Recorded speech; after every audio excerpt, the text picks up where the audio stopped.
Eu, eu sou a que no mundo anda perdida. Eu sou a que na vida não tem norte.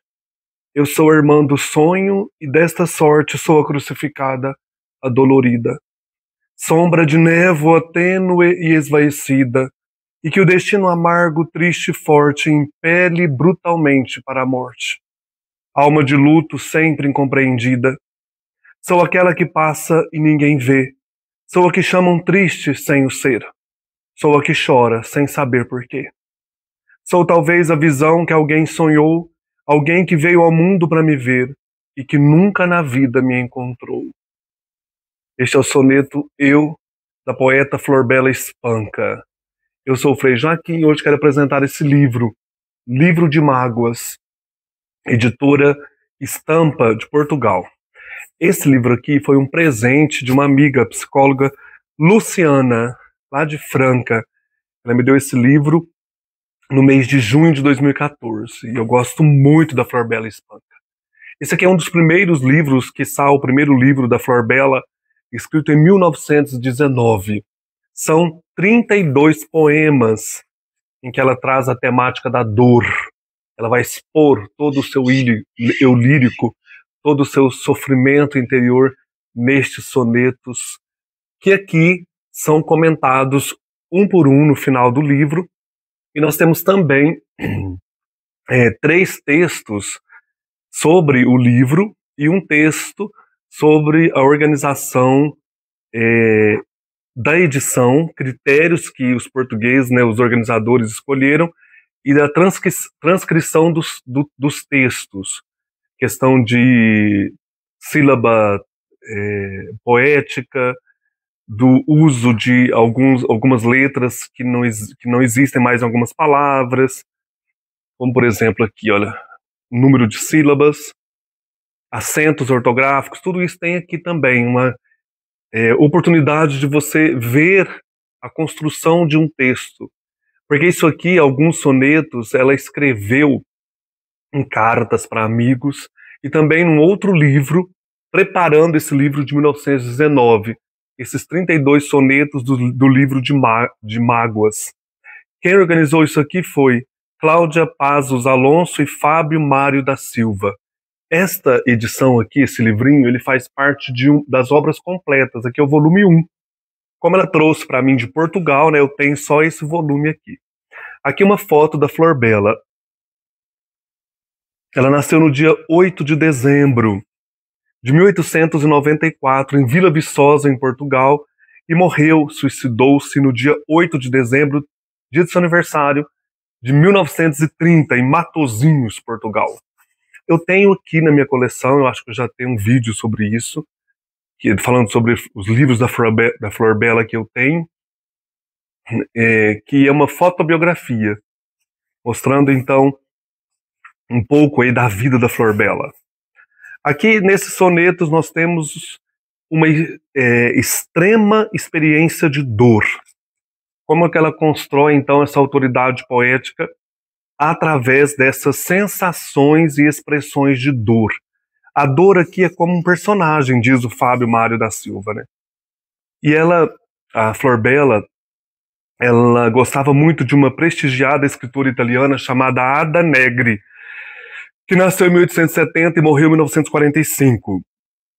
E ela traz aqui essa dor, como que essa Ada Negri também trazia nos seus poemas.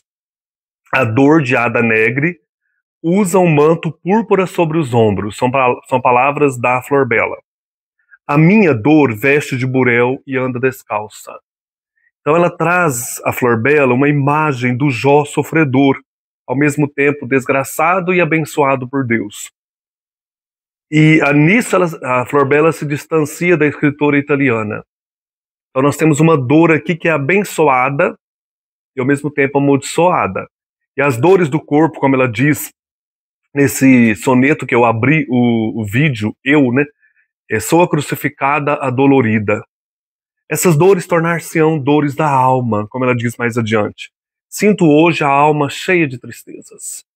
Um sino dobra em mim, Ave Marias, né? Tá entardecendo o dia na sua vida.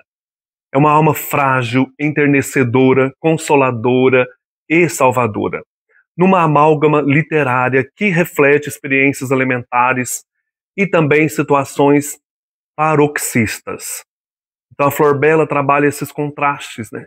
Essa dor extrema, essa situação de dor, de revolta, ira, e a dor muitas vezes é indefinível.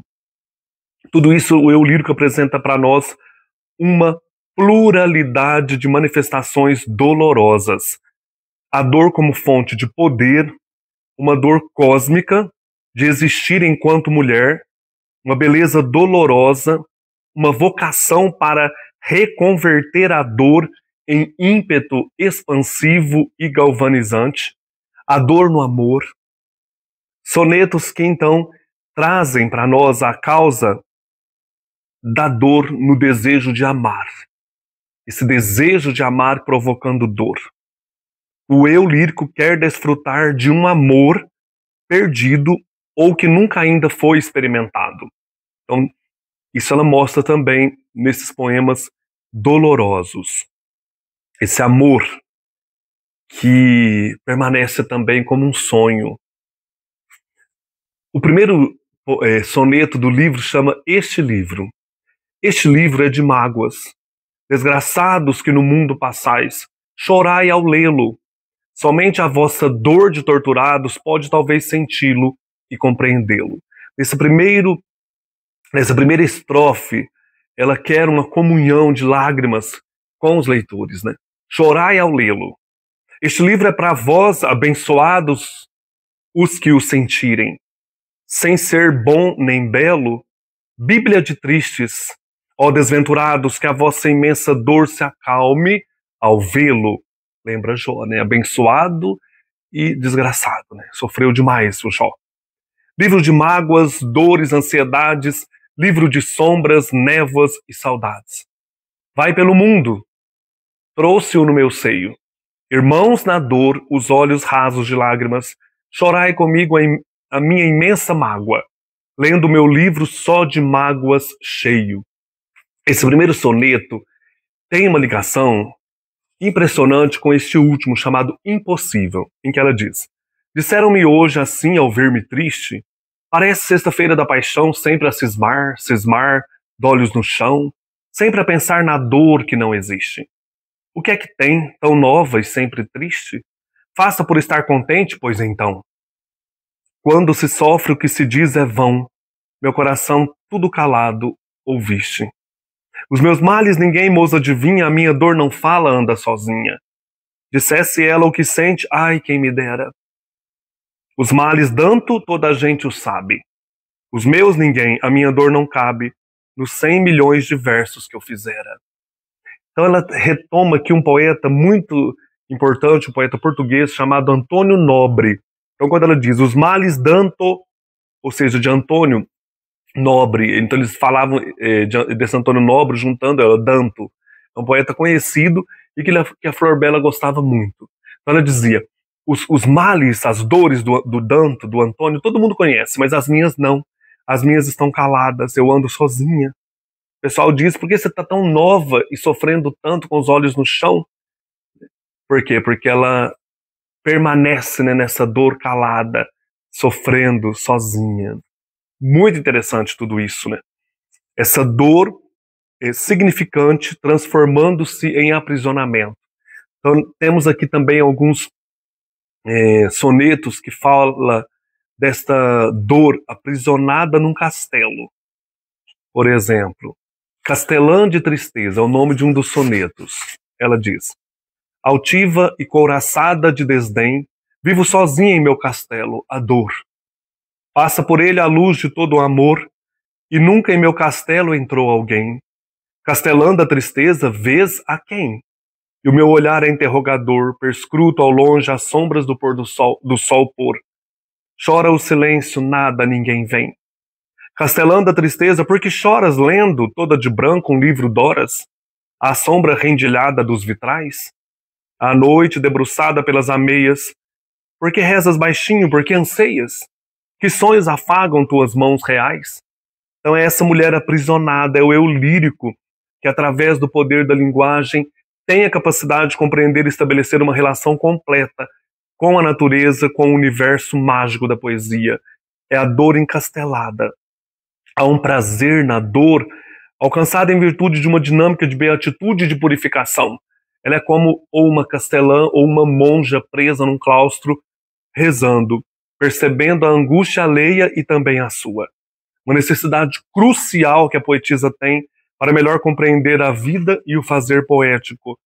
Um vínculo explícito com o processo de sofrimento e da dor existencial.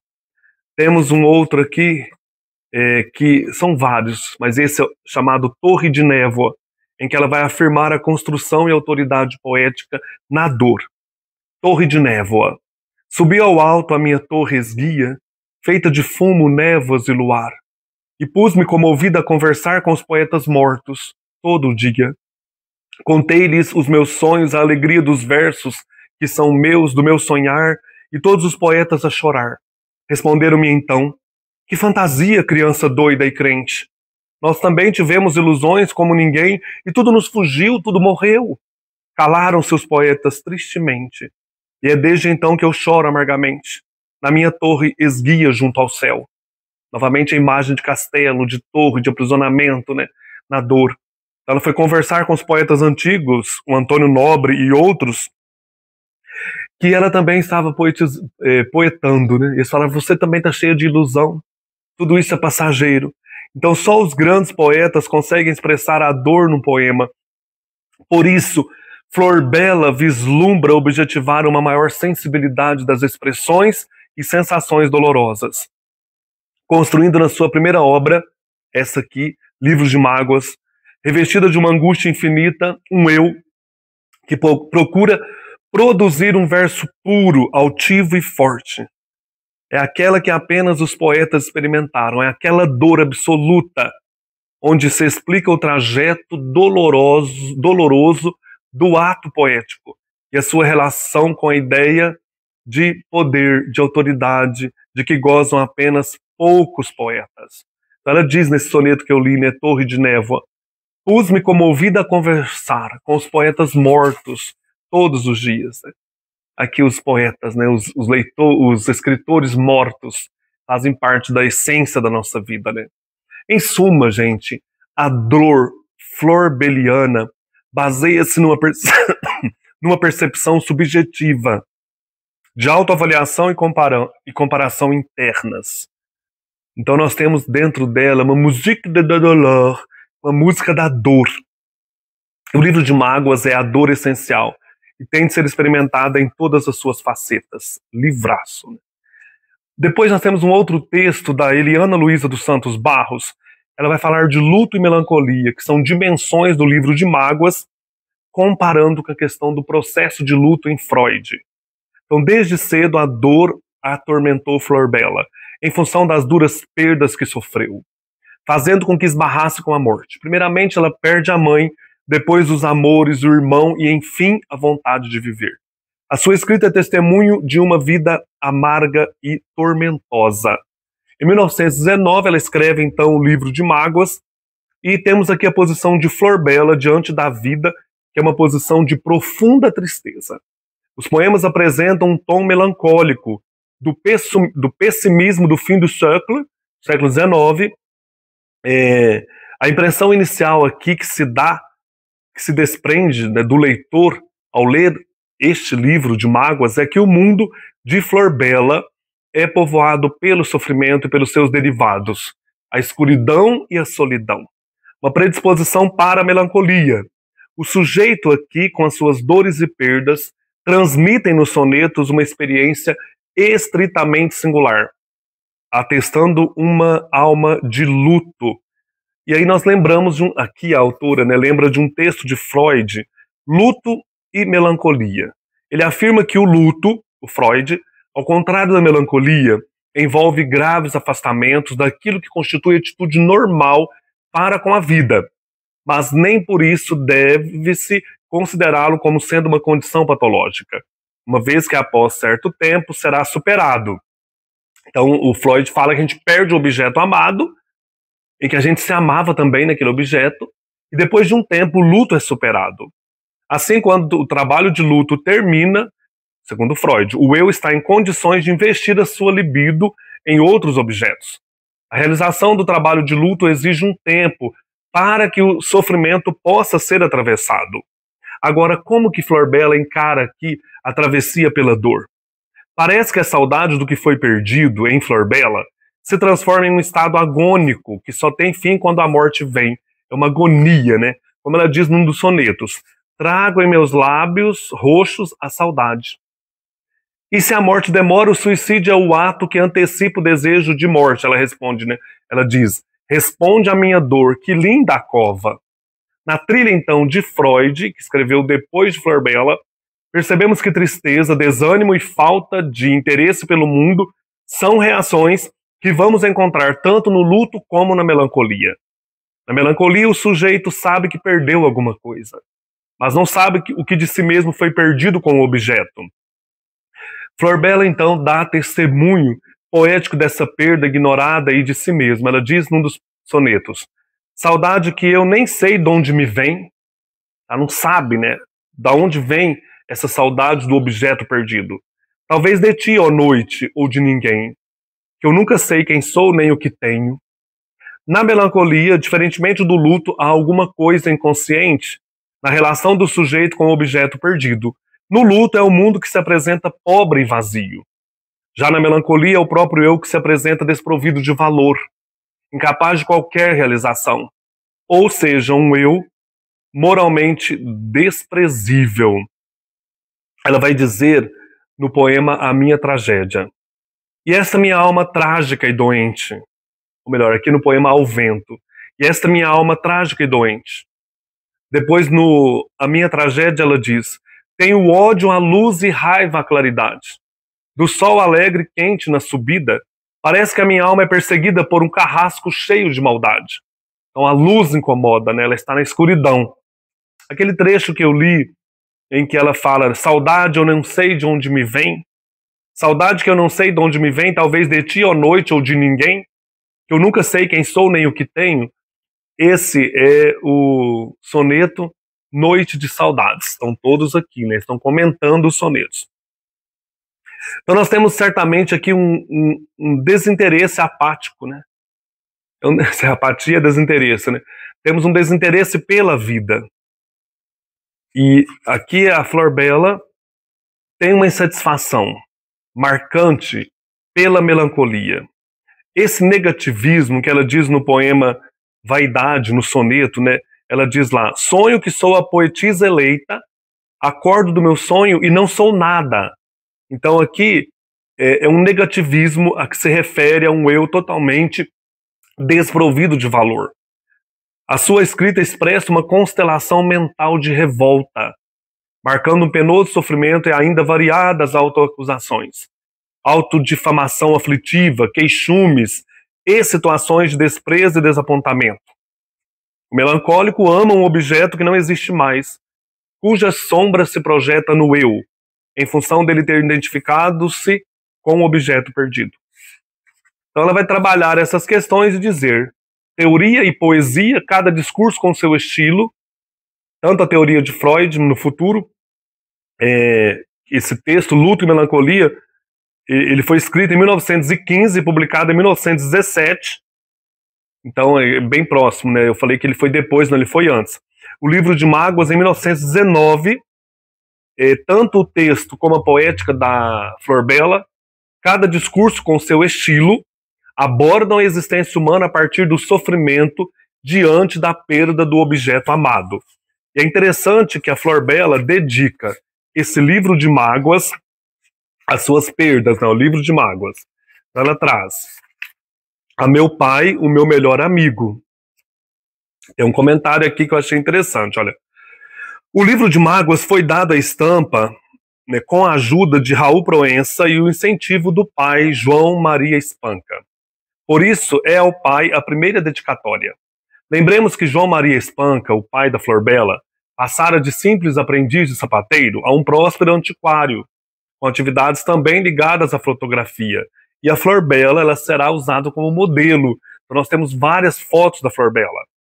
Também ele se ligou ao cinema, visto que passou a exibir filmes por todo o país, Portugal, com um vitascópio adquirido na França no ano de 1890. Ele ficava passando nas comunidades, nas cidades, levando filmes para o pessoal assistir. Desde a infância, Florbela nutria grande estima pelo pai, tendo sido concebida num relacionamento clandestino.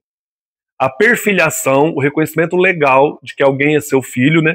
A perfilhação que o pai, aqui no caso, reconheceu Florbela, só aconteceria após a morte da poeta e do seu irmão, em 1949.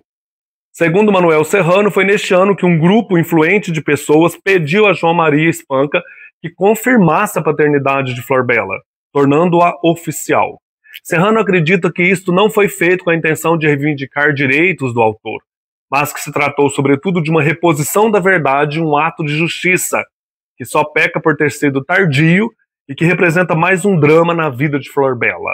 Ela passou a vida inteira não reconhecida como filha, né, oficial aí do seu pai, né? Ela passa por esse drama também. Depois que ela dedica ao pai, ela dedica ao irmão.